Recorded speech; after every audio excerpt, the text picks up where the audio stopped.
Tervehtää Salon Rakennuskylän vuokraamoon.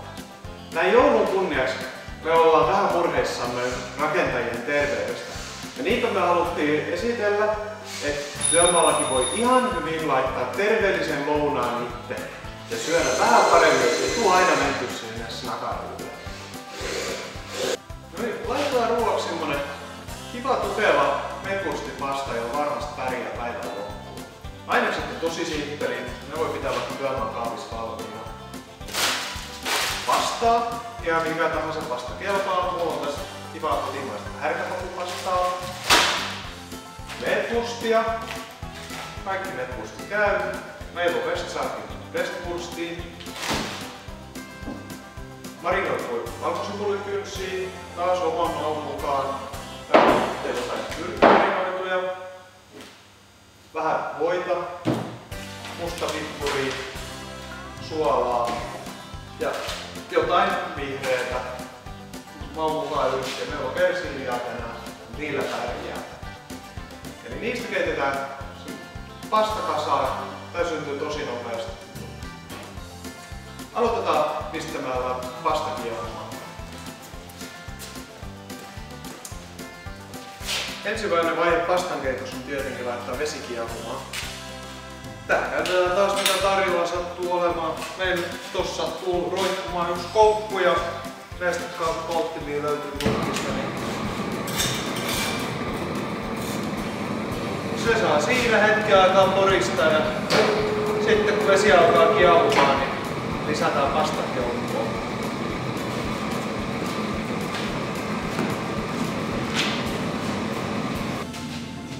Sillä aikaa kun pastavesi kiehuu, meillä on hyvä aika laittaa makkara valmiiksi, silpuka sipulit ja vähän rouvia, mustapippuri ja suola ei ole kokonaista. Aloitetaan siitä, että mä käyn silppumassa makkaran ja samalla reissuun pistetään valkosipulit pieneksi. Makkaran leikkaminenhan kävisi perinteisenkin menoin veittellä.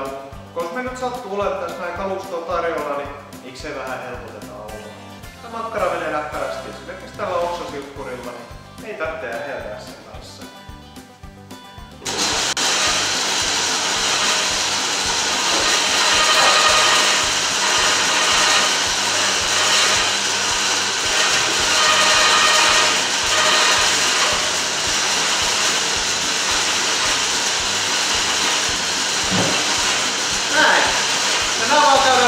Paistamassa kevyesti.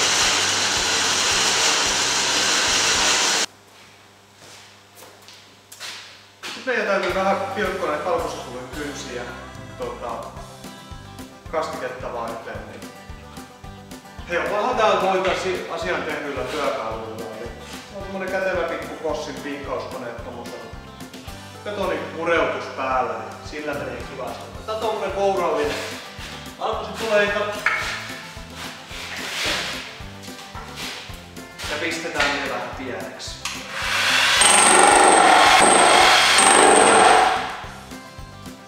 Noniin, sehän tuli kivasti. Just ollut sopivan pientä purskaa. Tämä jää hyvä heittää tuonne paistinpannulla makkaroiden joukkoon. Siitä tulee loistavaa.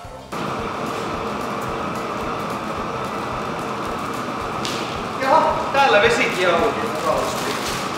Heitetään pastat joukkoon, annetaan kiehua semmonen, tää pasta kiehuu 6-8 minuuttia ja silloin aikaa paistamassa makkaraa. Se on siellä.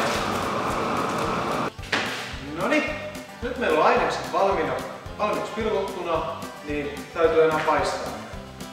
Tällä työmaalla aika harvoin on hellaa, mutta ei pienellä kekseliäisyydellä voi ihan kivasti paistaa. Eli mulla on tässä nestekaasupoltti ja vaikka vähän putsatulla kattilalla voi kivasti paistaa sitten.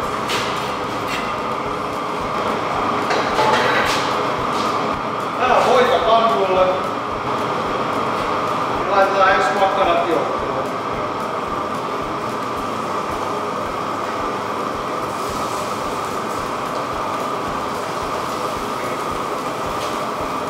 Makkarat on vähän käristy pystynyt vetämään mukaan valkosipulit ja sitä suolaa saattaa.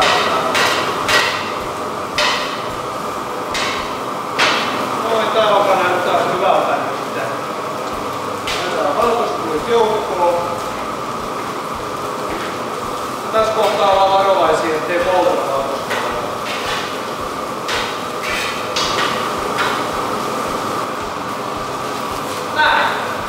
Nyt ollaankin sitten valmiit yhdistää nää vastakassa. Ja silloin kun pasta kiehuu siellä jo, niin käydään nopeasti vielä murskaamassa suola ja pippuri. Mennään mukaan ja katsotaan mitä löytyy.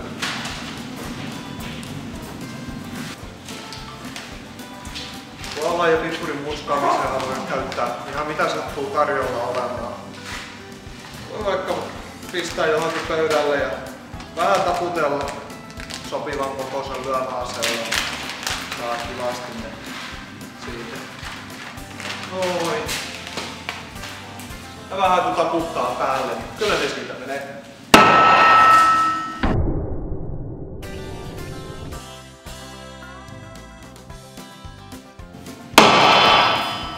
Noin ne siitä kivasti murskautuu. Napataan talteen, näitähän ei hirveän paljon. Noin. Mennään tekemään ruokaa.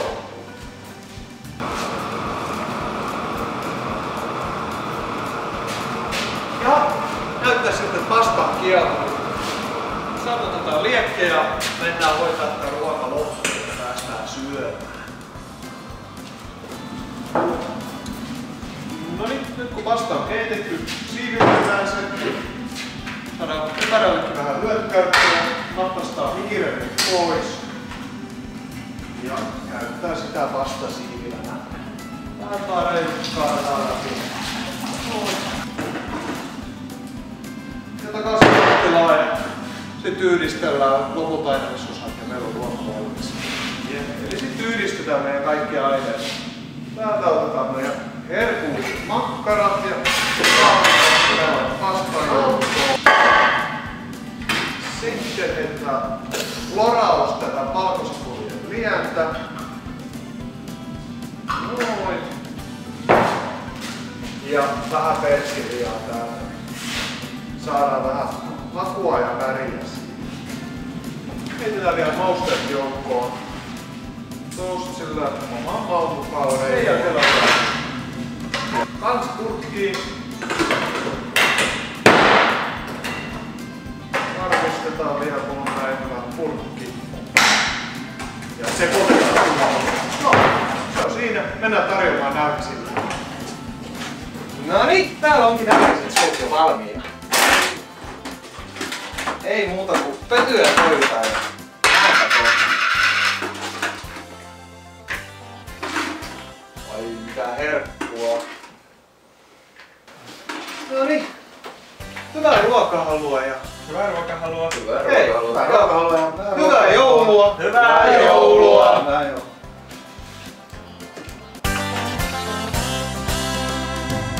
Asiahan tuli selväksi tämä, jokeen jo heitä justeerin rämä. Meiltä saa kaiken, ei pety kukaan, laitteet ja neuvot tarpeesi mukaan. Koneesi hajoo, hallin käy halla, meiltä saa tilalle vuokraamalla. Salon rakennuskonevuokraamosta apu, se on numero 15 Satamakatu.